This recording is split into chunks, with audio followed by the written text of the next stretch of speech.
Hi అండి. ఎలా ఉన్నారు? ఈ వీడియోలో 100% నడుము నొప్పికి తగ్గే 2 ట్రిక్స్‌నైతే చూపిస్తున్నాను. ఒకటి ఫుడ్ రూపంలో తీసుకునేది, రెండైతే నార్మల్‌గా ఒక ట్రిక్ లాంటిదిమాట. అది ఫాలో చేస్తే సెకండ్స్‌లో మీకు రిలీఫ్ ఇస్తుంది. ఎలాంటి వాళ్ళకైనా ఖచ్చితంగా మీరు నా ఛానల్ వెతికి మరీ కామెంట్ చేస్తారు.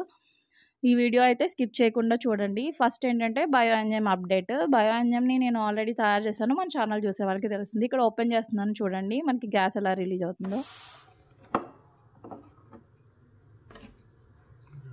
చూసారు కదా గ్యాస్ ఎలా ఫామ్ అయిందో. పెద్ద బాటిల్ పెట్టాం కాబట్టి బెనిఫిట్ ఏంటంటే మనకి గ్యాస్ కొంచెం ఎక్కువ ఫామ్ అయినా కానీ బ్లాస్ట్ అయ్యేది ఏమి ఉండదు. అదే ఒకవేళ 2 లీటర్స్ బాటిల్ అలా పెట్టామనుకోండి, ఖచ్చితంగా మనం వేసుకునే క్వాంటిటీని బట్టి గ్యాస్ ఎక్కువ రిలీజ్ అవుతుంది. కాబట్టి చేసుకునేటప్పుడు పెద్ద బాటిలే పెట్టుకోవాలి. ఒక్క నిమిషం ఉంచేసి ఇలా మూత పెట్టేశాను. నెక్స్ట్ ఇప్పుడు నడుము నొప్పికి ఇక్కడ పొడి చేస్తుందనమాట. ఈ పొడిని మనం డైలీ ఖచ్చితంగా ఒక గ్లాసు, ఒక స్పూన్ మజ్జిగలో కలుపుకొని తాగితే మీకు చాలా రిలీఫ్, అంటే 90% అయితే తగ్గిపోతుంది. ఇది తీసుకోవడం వల్ల నడుము నొప్పితో పాటు మన స్కిన్ చాలా బాగుంటుంది, హెయిర్ చాలా బాగుంటుంది. ముఖ్యంగా హెల్త్ ఏంటంటే 30 సంవత్సరాలు వచ్చేసరికి అందరికీ బీపీ, షుగర్స్ వచ్చేస్తున్నాయి. ముఖ్యంగా బీపీ అదే బ్లడ్ ప్రెషర్ పెరగకుండా మనకి బ్లడ్ సర్క్యులేషన్ బాగా ఉంచడానికి, హార్ట్ ప్రాబ్లమ్స్ రాకుండా ఉండడానికి ఈ పొడి యూజ్ అవుతుంది. దీనికి 3 ఇంగ్రీడియంట్స్ తీసుకోవాలి. ఫస్ట్ అవిసె గింజలు. అవిసె గింజలు ఎంత మంచిదో మనకి తెలుసు. ఇవి టేస్ట్ కూడా చాలా బాగుంటాయి. ఈ మూడిటిని కూడా సేమ్ ఈక్వల్ పోర్షన్స్‌లో తీసుకోవాలి. ఇవి మనకి సూపర్ మార్కెట్‌లోను, ఆన్‌లైన్‌లోను కూడా దొరుకుతాయి. చూడ్డానికి ముట్టుకుంటే చాలా సాఫ్ట్‌గా కూడా ఉంటాయి. నెక్స్ట్ చియా గింజలు. ఈ చియా గింజలు సేమ్ సబ్జా గింజల్లానే ఉంటాయి. కానీ సబ్జా గింజలు కాదు. సబ్జా గింజల కంటే ఇవి కొంచెం కాస్ట్ ఎక్కువ. సబ్జా గింజల కంటే కొంచెం సైజ్ తక్కువ. సబ్జా గింజలు కొంచెం బాగా డార్క్ నల్లగా ఉంటాయి. ఇవైతే కొంచెం లైట్ షేడ్‌లో ఉండి అక్కడక్కడ తెల్లగా కనిపిస్తాయి. వెయిట్ లాస్‌కి ఇవి చాలా బాగా యూజ్ అవుతాయి. దీంట్లో కూడా యాంటీ ఆక్సిడెంట్స్ చాలా ఎక్కువ ఉంటాయి. దానివల్ల మనకి చాలా మంచిది. నెక్స్ట్ మనం ఎప్పుడు హెల్తీగా ఉండాలన్నా, మనకి ఏ డిసీజ్ రాకుండా ఉండాలంటే ఇమ్యూనిటీ పవర్ బాగా ఉండాలి. ఇమ్యూనిటీ పవర్‌ని పెంచడానికి జింక్ చాలా బాగా యూజ్ అవుతుంది. జింక్ టాబ్లెట్స్ వేసుకోకుండా జింక్ ఉండే ఫుడ్‌ని తీసుకోవాలి. జింక్ ఎక్కువగా ఉండే ఫుడ్ గుమ్మడి గింజలు, అవిసె గింజలు, నెక్స్ట్ ఈ చియా సీడ్స్ మూడిటిని ఈక్వల్ పోర్షన్స్‌లో తీసుకొని బాండీని హీట్ చేసి వేడి చేసుకోవాలి. లో ఫ్లేమ్‌లోనే పెట్టి హీట్ చేసుకోవాలి. ఇవి వేడి చేసి మనం పొడి చేసుకోవడం వల్ల మంచి టేస్ట్ వస్తుంది. డైరెక్ట్‌గా తిన్నా కూడా చాలా కమ్మటి వాసన వస్తుంది. చియా గింజలను లాస్ట్‌లో వేయించుకున్నాను నేను. ఫస్ట్ అవిసె గింజలను వేయించాను. అవిసె గింజలు వేయించిన తర్వాత చిటపటలు ఆడతాయన్నమాట. అప్పుడు తీసేసుకోవాలి. గుమ్మడి గింజలు కూడా అంతే, కొంచెం ఉబ్బినట్టుగా అనిపిస్తాయి. ఇవన్నీ వేయించి ప్లేట్లో పెట్టి బాగా చల్లారిన తర్వాత మనం మిక్సీ పట్టుకోవాలి.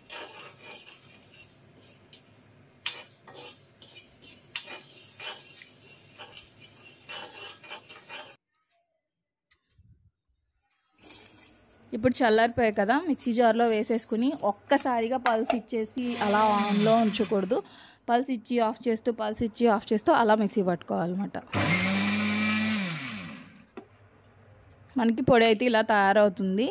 దీన్ని మనం గాజు డబ్బాలో కానీ లేదంటే ప్లాస్టిక్ డబ్బాలో కానీ వేసుకొని స్టోర్ చేసుకోవాలి. దీన్ని ప్రతిరోజు మనం తాగుతూ ఉండాలన్నమాట, కొంచెం కొంచెం తీసుకుని. ఇది టేస్ట్ ఎలా ఉంటుందంటే చాలా కమ్మగా ఉంటుంది. దీంట్లో సాల్ట్ కానీ ఏం కానీ వేయకూడదు. ఇలా ఓన్లీ పొడిలాగే చేసుకుని స్టోర్ చేసుకోవాలి. మనం 10 రోజులకి ఒకసారి చేసుకుంటే బాగుంటుంది. ఒకేసారి చేసేసుకుంటే మనకి కొంచెం ఫ్లేవర్ అనేది చేంజ్ అవుతుందన్నమాట. ఈ గింజల్లో న్యాచురల్గా ఉండే ఆయిల్స్ లాంటివి ఉంటాయి కదా, దానివల్ల మనకి కొంచెం వాసన అనేది చేంజ్ అవుతుంది. అందుకని ఒకేసారి ఎక్కువ క్వాంటిటీలో చేసుకోకూడదు. 10 రోజులకి చాలు, లేదంటే వారానికి ఒకసారి చేసుకోవాలి. ఇలా చేసుకున్న పొడిని ప్రతిరోజు మజ్జిగలో ఒక గ్లాస్ తీసుకుని అది కలుపుకొని తాగాలి.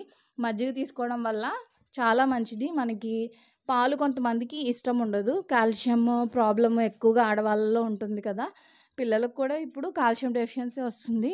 అలాంటి పిల్లలకు కూడా ఇవ్వచ్చు. ఇది మజ్జిగలో కలుపుకొని తాగడం వల్ల మన స్టొమక్ కూడా చాలా మంచిది. ఎలాంటి ప్రాబ్లమ్స్ లేకుండా, డైజెస్టివ్ ప్రాబ్లమ్స్ ఏమీ రాకుండా, అరిగి మనకి వేడి చేయకుండా, స్కిన్ గ్లోతో పాటు మనకి అన్ని రకాలుగా ఈ మజ్జిగతో తాగడమే బెస్ట్ అన్నమాట. నేను ఎప్పుడు మజ్జిగతోనే తాగుతాను. మంచి టేస్ట్ కూడా బాగుంటుంది. కావాలంటే కొంచెం సాల్ట్ వేసుకోవచ్చు. జనరల్‌గా పాలు తాగితే కాల్షియం బాగా ఉంటుంది అని అంటారు. కాల్షియము పాలలోనే కాదు, పెరుగులో కూడా ఉంటుంది. పెరుగులో ఇంకా మనకి గుడ్ బ్యాక్టీరియా ఫార్మ్ అవుతుంది కాబట్టి, మజ్జిగలాగా తీసుకోవడం ఇంకా ఇంకా చాలా మంచిది. పెరుగు రూపంలో కంటే మజ్జిగలతో తీసుకుంటే దాంట్లో వాటర్ కంటెంట్ కూడా ఎక్కువ యాడ్ అవుతుంది కాబట్టి, మన బాడీకి చలువ కూడా చేస్తుంది. అదే కాకుండా ఉదయమే నేను రాగి మాల్ట్ తీసుకుంటాం కాబట్టి ఇంట్లో, దాంట్లో కూడా నేను ఒక స్పూన్ వేస్తూ ఉంటాను. తర్వాత రైస్‌లో మనం అన్నం తింటాం కదా! అన్నం తినేటప్పుడు ఒక ముద్దలో ఫస్ట్ ముద్దని ఈ పొడి వేసుకొని కలుపుకొని తింటే చాలా బావుంటుంది. కొద్దిగా సాల్ట్ ఏసుకుంటే టేస్ట్ బావుంటుంది. నేచర్‌లో అన్నిటికైనా బలమైన ఫుడ్ ఏంటి అంటే ఫస్ట్ ఈ గింజలే. ఈ గింజలతో చేసిన ఫుడ్స్ గానీ, ఈ గింజలు గానీ చాలా హెల్తీ మాట. ఎందుకంటే ఒక చెట్టు పెరగాలన్నా ఎంత పెద్ద చెట్టైనా అది ఒక చిన్న విత్తనంతోనే పెరుగుతుందన్నమాట. కాబట్టి అంత పెద్ద చెట్టుకున్న అంత స్ట్రెంత్ అంతా ఆ గింజలోనే ఉంటుంది. కాబట్టి మన ఫుడ్‌లో గింజల్ని యాడ్ చేసుకోవాలి. నెక్స్ట్ ఈ ట్రిక్ మనకి సెకండ్స్‌లో రిలీఫ్ ఇస్తుంది. ఖచ్చితంగా ట్రై చేయండి. బ్యాక్ పెయిన్ ఉన్న వాళ్ళు ఎవ్వరైనా సరే మెడిసిన్స్ లాంటివి అస్సలు వాడకుండా ఇలాంటి సింపుల్ ట్రిక్స్‌తోనే మనం హ్యాపీగా హెల్తీగా ఉంచుకోవచ్చుమాట. ఫస్ట్ ఇలా టేబుల్ వేసుకోవాలి. కింద ఏదైనా మ్యాట్ వేసుకోవాలి. వేసుకొని సేమ్ ఇదే పొజిషన్‌లో రిలాక్స్‌డ్‌గా పడుకోవాలన్నమాట. ఎల్ షేప్‌లో ఉండాలి. కాళ్ళు పైకి ఇలా ఉన్నాయి గదా! మన టైస్ ఏంటంటే మనం పెట్టుకున్న టేబుల్‌కి తగులుతూ ఉండాలి. చేతులు చాలా రిలాక్స్‌గా ఉండాలి. హెయిర్ ముడి గానీ, క్లిప్స్ గానీ ఏం పెట్టుకోకుండా ఫ్రీగా వదిలేసేయాలి. పిల్లో కూడా పెట్టుకోకూడదు. ఇలా మనం 5 నిమిషాలు గనక ఉంటే మనకి చాలా చాలా రిలీఫ్ ఇస్తుంది. నెక్స్ట్ ఇదే పొజిషన్‌లో సెకండ్ ట్రిక్ ఇది.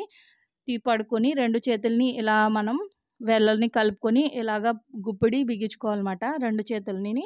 తర్వాత పొట్ట దగ్గర నుంచి మన తల పై భాగంలో అంటే నేలకి తాకించాలి.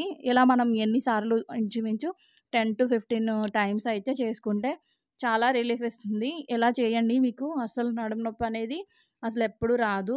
కాకపోతే ఈ చేతులు హెడ్ పైకి తీసుకెళ్ళి నేలకు ఆనించడం అందరికీ అవ్వదు. అలా అయితే మాత్రం మనం హెల్తీగా ఉన్నట్టు. అలా అవ్వట్లేదంటే మనకేదో కొంచెం హెల్త్ ఇష్యూస్ ఉన్నట్టు మాట. ఇలా ట్రై చేయండి. చాలా చాలా వర్క్ అవుతుంది. నేను ఎప్పటినుంచో ఒక 2 ఇయర్స్ నుంచి ప్రాక్టీస్ చేశాను. నాకిప్పుడైతే అసలు ఏం నడుము నొప్పి లేదు. చాలామందికి జనరల్‌గా ఆడవాళ్ళలో నడుము నొప్పి ఉంటుంది కదా! పెద్దవాళ్ళలో, ఆడవాళ్ళలో ఎవ్వరైనా సరే ఇది చేయొచ్చు. అథ్లెట్స్ ఇలాంటి వాళ్ళు ఎక్కువగా చేస్తూ ఉంటారు. వీడియో ఎలా అనిపించిందో కామెంట్ చేయండి. నచ్చితే లైక్ చేసి, షేర్ చేసి, సబ్స్క్రైబ్ చేసుకోండి. మనకి పెయిన్ వచ్చినప్పుడు ఇలా చేయడం వల్ల చాలా రిలీఫ్ వస్తుంది. ఇలా అస్తమానం చేసుకుంటే అసలు మనకెప్పుడు కూడా రాదు. క్విక్ రిలీఫ్ ఉంటుంది. మెడిసిన్ యూజ్ చేయకుండా మనం ఇంట్లోనే ఎలా సింపుల్‌గా, హెల్తీగా ఉండొచ్చు. ఈ రెసిపీ ఇప్పుడు పౌడర్ లాగా చూపించాను కదా! దీంట్లో మనం కొంచెం ఖర్జూరం లాంటివి వేసుకొని ఉండల్లాగా, లడ్డూలాగా చేసుకొని మామూలుగా ఒకటి ఈవినింగ్ స్నాక్స్ టైంలో గానీ, లేదంటే లంచ్ టైంలో గానీ ఎప్పుడైనా సరే తీసుకోవచ్చు. వీడియో ఎలా అనిపించిందో కామెంట్ చేయండి. నచ్చితే లైక్ చేసి, షేర్ చేసి, సబ్స్క్రైబ్ చేసుకోండి. అలాగే ప్రీవియస్ వీడియోస్ కూడా ఒకసారి చూడండి. Thank you for watching.